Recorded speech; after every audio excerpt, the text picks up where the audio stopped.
ദൂരേന്ന് ആ ഭവതി വരുന്നത് കണ്ടപ്പോൾ ഫിറ്റായി നിൽക്കുന്ന ഭവാൻ ഒന്ന് ഇളകി. അയാൾ പറഞ്ഞ ഡയലോഗ്, എനിക്ക് ഇന്നത്തേക്കുള്ള ഭക്ഷണം അതാ വരുന്നു. പരസ്യമായിട്ടാണ് അയാൾ പറഞ്ഞത്, ദോ വരുന്നു ഇന്ന് എനിക്ക് രാത്രിക്കുള്ള ഭക്ഷണം. വാസ്തവത്തിൽ എനിക്ക് ആ സമയത്ത് അതിൻ്റെ അർത്ഥം പിടികിട്ടിയില്ല. പിടികിട്ടിയ അയാളുടെ എർത്തുകൾ എപ്പോഴും ഒരു 10 എർത്തുകളെ കൊണ്ടു നടക്കും. കുറേ തടിയന്മാരെ, ബുദ്ധിജീവികൾ, ബുളുകാനും തേങ്ങയൊക്കെ വെച്ചവന്മാർ, താടിയും ഒക്കെ ആയിട്ട്, കുളിക്കാത്ത മുടിയും വളർത്തി. അവന്മാരെല്ലാം കൂടെ ആർത്തിച്ചിരിച്ചു. ഓ, ഞങ്ങളുടെ ഗുരുനാഥൻ്റെ ഒരു ഭാഗ്യം, എന്തോ വരണം. Hello welcome back to another video. Is me Anwar Shah. അപ്പോൾ നമ്മുടെ പുതിയൊരു വീഡിയോയിലേക്ക്, പുതിയൊരു ടോപ്പിക്കിലേക്ക് എല്ലാവർക്കും സ്വാഗതം.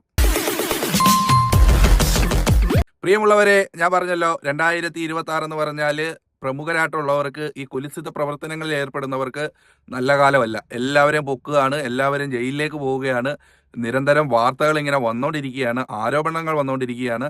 അപ്പോൾ ഇതിൻ്റെ എല്ലാ അടിസ്ഥാനത്തിൽ ഒരു തൽപര സംവിധായകൻ, നിങ്ങൾക്കറിയായിരിക്കുമല്ലോ, ആ സംവിധായകൻ ഇപ്പം അറസ്റ്റ് ചെയ്തു. അപ്പോൾ അതുമായിട്ടൊക്കെ ബന്ധപ്പെട്ട്, സിനിമാ മേഖലയുമായിട്ട് ബന്ധപ്പെട്ട്, പിന്നെ ഇത്തരത്തിലുള്ള കുലിസിത പ്രവർത്തികളുമായിട്ട് ബന്ധപ്പെട്ട് നമ്മുടെ ശാന്തിയുള്ള ദിനേശേട്ടൻ്റെ ഒരു ടോക്ക് ഞാൻ കണ്ടു. അപ്പോൾ നമ്മളിന്ന് ശാന്തിയുള്ള ദിനേശേട്ടൻ ടോക്കാണ് നമ്മുടെ വിഷയം. നമുക്ക് നേരെ ആ ടോപ്പിക്കിലേക്ക് കിടക്കാം. അപ്പോൾ നമ്മൾ ആദ്യമായിട്ട് കാണുന്നവർ നമ്മുടെ ചാനൽ ഒന്ന് സബ്സ്ക്രൈബ് ചെയ്ത് നമ്മളെ സപ്പോർട്ട് തരിക. ലൈക്കും ഷെയറും കമൻറ്റും ഹൈപ്പും ഒക്കെ മാക്സിമം നൽകി സപ്പോർട്ട് തരിക. അപ്പോൾ ആരും സ്കിപ്പ് അടിക്കല്, അവസാനം വരെ കേൾക്കുക, ചിരിക്കാനുണ്ട്. അപ്പോൾ നമുക്ക് നേരെ ആ വീഡിയോയിലേക്ക് പോകാം. അവിടേക്ക് സ്വപ്ന സുന്ദരിയെ പോലെ ഒരു മാദക തിടമ്പ് നടന്നു വരികയാണ് അങ്ങ് ദൂരെയെന്ന്. രാത്രിയാണെങ്കിൽ നമുക്ക് കാണാം, നടന്നു വരികയാണ്. ബിയർ അടിച്ചിട്ടുണ്ടോ, ഹോട്ട് അടിച്ചിട്ടുണ്ടോ, പെണ്ണും പിള്ളായതുകൊണ്ട് ഞങ്ങൾക്ക് സ്വാതന്ത്ര്യമില്ലേ, വെള്ളം അടിക്കാമെന്ന് ചോദിച്ചാൽ ഉത്തരവില്ല. എന്തോ അടിച്ചിട്ടുണ്ടെന്നുള്ള കാര്യം ഉറപ്പാണ്. എന്താണെന്ന് എനിക്കറിയില്ല. നന്നായി സാരി ധരിച്ചിട്ടുള്ളതിനാൽ സൗന്ദര്യം കുറേ കൂടി വഴിഞ്ഞൊഴുകുന്ന പോലെ എനിക്ക് തോന്നി. അവർ തിരക്കി വരുന്നത് ഈ മഹാനെ തേടിയാണ് എന്ന് വ്യക്തം. ചിലപ്പോൾ വെള്ളമടി നടക്കുന്നിടത്ത് വെച്ചോ, ആഹാരം കഴിക്കുന്നിടത്തോ വെച്ച് ഡീല് പറഞ്ഞുറപ്പിച്ചതാകണം. ഡിന്നർ നടക്കുമ്പോൾ നമുക്ക് ഡിന്നർ കഴിയട്ടെ, നമുക്കൊന്നിച്ച് ഇന്നത്തെ രാത്രി എന്ന് പറഞ്ഞു കാണും. സമ്മതം പറയാൻ വിട്ടു. ഫെസ്റ്റിവലിൽ ഈ പറഞ്ഞ കഞ്ഞി മാളികപ്പുറത്തിൻ്റെ അല്ലെങ്കിൽ ഈ ഭവതിയുടെ ആദ്യത്തെ എൻട്രിയാണ്. അവരൊരു സിനിമ ചെയ്തു. ആ സിനിമയും കൊണ്ടാണ് വന്നേക്കുന്നത്.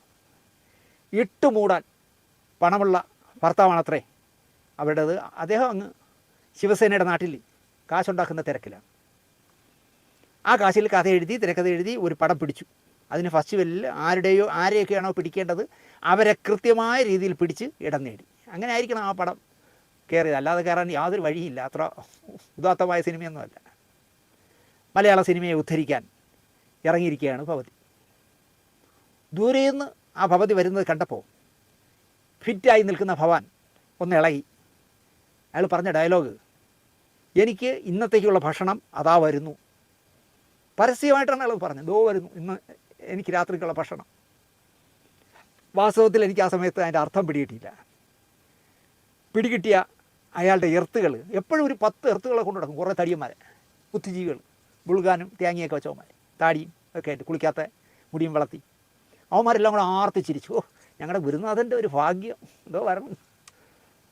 ഇനി ആ മുറിയിൽ എന്തൊക്കെ അരങ്ങേറും എന്നോർത്താകണം യൗമാരുടെ അട്ടഹാസം. സകലകലാ വല്ലഭ അടുത്തെത്തിയതും ആക്രാന്തത്തോടെ ഒരൊറ്റ പിടി പിടിച്ചു നമ്മുടെ സംവിധായകൻ.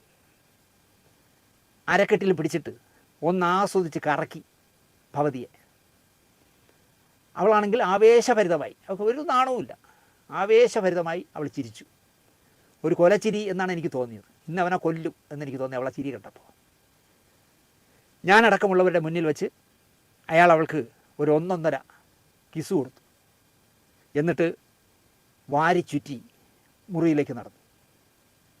മുറിയിലേക്ക് നടക്കുമ്പോഴൊക്കെ അയാളൊരു മോഹൻലാൽ ശൈലിയിൽ, അയാളുടെ പടത്തിലൊക്കെ മോഹൻലാൽ ചെയ്തിരുന്ന പോലത്തെ ആക്ഷനൊക്കെയാണ് അയാൾ കാണിച്ചിരുന്നത്. മുറിക്കകത്തേക്ക് കയറിയിട്ട് ഇയാൾ പുറത്തേക്ക് തല നീട്ടി നാക്കുകൊണ്ട് ഒരു ആക്ഷനും കൈകൊണ്ട് ഒരു അടയാളവും കാണിച്ചു. അതും മോഹൻലാൽ ഏതൊക്കെ സിനിമകളിൽ കാണിച്ചതാണ്. എന്തൊരു നാണം കെട്ടണമെന്ന് ആലോചിച്ചു നോക്കും. വാതിൽ ശക്തമായ ശബ്ദത്തോടെ അടഞ്ഞു.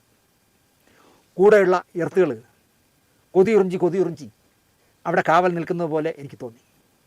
വല്ലതും മിച്ചം എച്ചിൽ കിട്ടിയാൽ നുണയാം എന്ന കണക്കാണ് അവന്മാരുടെ നിൽപ്പ്. ഞാൻ തിരിഞ്ഞു നടന്നു. ഇവനാണോ കലാകാരൻ എന്ന് ഞാൻ ആലോചിച്ചു. അന്ന് ഞാൻ ഉറപ്പിച്ചു ഇയാൾ ഒരു വ്യഭിചാര കാമപ്രാന്തനാണെന്ന്. അതിന് പ്രോത്സാഹനം നൽകുന്ന ഒരു കൂട്ടം ഷണ്ടന്മാരുമായാണ് ഇയാളുടെ നടത്തം. പല നാൾ കള്ളൻ ഒരു നാൾ വീഴും എന്നത് പ്രകൃതിയുടെ നിയമമാണ്. ജനപ്രിയനായൊരു സംവിധായകൻ, ഫ്യൂഡൽ കഥകൾ നന്നായി എഴുതാൻ അറിയാവുന്ന ആൾ, വമ്പൻ ഹിറ്റുകൾ, മമ്മൂട്ടിയെ വെച്ചായാലും മോഹൻലാലിനെ വെച്ചായാലും വമ്പൻ ഹിറ്റുകൾ നൽകിയ മനുഷ്യൻ, അയ്യപ്പനും കോശിയും നിർമ്മിച്ചതിൻ്റെ ഇരട്ടി കണക്ക് പറഞ്ഞ് സച്ചിയെ പറ്റിച്ചവനെന്ന് സച്ചിയുടെ ഒരു സ്നേഹിതൻ കാനഡക്കാരൻ എന്നോട് തന്നെ തുറന്നു പറഞ്ഞു. ദിനേശ് ചേട്ടാ, പാവം കേട്ടോ സച്ചി, എത്ര കോടി ചിലവായി എന്ന് ചോദിച്ചപ്പം ചിലവായതിൻ്റെ ഇരട്ടിയാണ് പറഞ്ഞത്. കാരണം ഇയാളും സച്ചിയും കൂടെയാണ് അത് പ്രൊഡ്യൂസ് ചെയ്തത് ചേട്ടാ, ഇയാൾ പറ്റിച്ചു സച്ചിയെ. പക്ഷേ സച്ചി പ്രതികരിക്കാനൊന്നും പോയില്ല ചേട്ടാ എന്ന് എന്നോട് പറഞ്ഞൊരു കാനഡക്കാരൻ. അതെന്തുമാകട്ടെ, കണ്ണടച്ച് തുറക്കുന്ന വേഗത്തിൽ ഇയാൾ കോടീശ്വരനായി. പക്ഷേ കോടീശ്വരനായപ്പോഴും എരപ്പാളിത്തനം മാറിയില്ല സ്വഭാവത്തിൽ. തലയിൽ കണ്ണട വെച്ച ടീം, അതിലുള്ള ക്യാപ്റ്റൻ പെണ്ണുപിള്ള ഒരു നാൾ ഒരു കൊച്ചിനെ പെറ്റു. വിവാഹമോചനം നേടി വർഷങ്ങൾ കഴിഞ്ഞ് പെറ്റതിനാൽ വിവാഹമോചനം തേടിയവൻ ഉണ്ടാക്കിയതല്ല ഈ പിള്ളയെന്ന് ആർക്കും മനസ്സിലാക്കാം. ഇപ്പോൾ വയറ് നിറച്ചുകൊണ്ട് വന്നിരുന്ന സമയത്താണെങ്കിൽ ശരി, അങ്ങനല്ല. നമ്മളെ സീരിയലിലൊക്കെ പോലെ 5 വർഷമൊന്നും ഗർഭം നിൽക്കില്ല. അങ്ങേറ്റം പോയ 11 മാസം, 10 മാസം, 11 മാസമൊക്കെ ഉള്ളൂ, 9 മാസമൊക്കെ.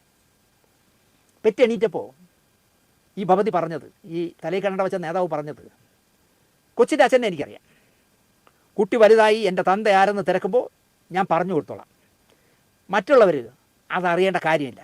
ഇത് ന്യായമായ ഉത്തരമാണ് അവർ പറഞ്ഞത്. പ്രശസ്തമായ രഞ്ജിത്തിൻ്റെ ഒരു കമൻ്റ് ഉണ്ട്, വയനാട്ടിലെ എൻ്റെ വീട്ടിലേക്ക് കയറി ചെല്ലുമ്പോൾ കള്ളനെ പോലെ വളർത്തുനായ ചാടി വീഴും. വീട്ടുജോലിക്കാരനെയാണ് ഈ നായ വീട്ടുടമസ്ഥനായി കരുതുന്നത്. അക്കാഡമി ചെയർമാനായിരിക്കും അദ്ദേഹം പറഞ്ഞ പ്രശസ്തമായ ഒരു വരിയാണ്.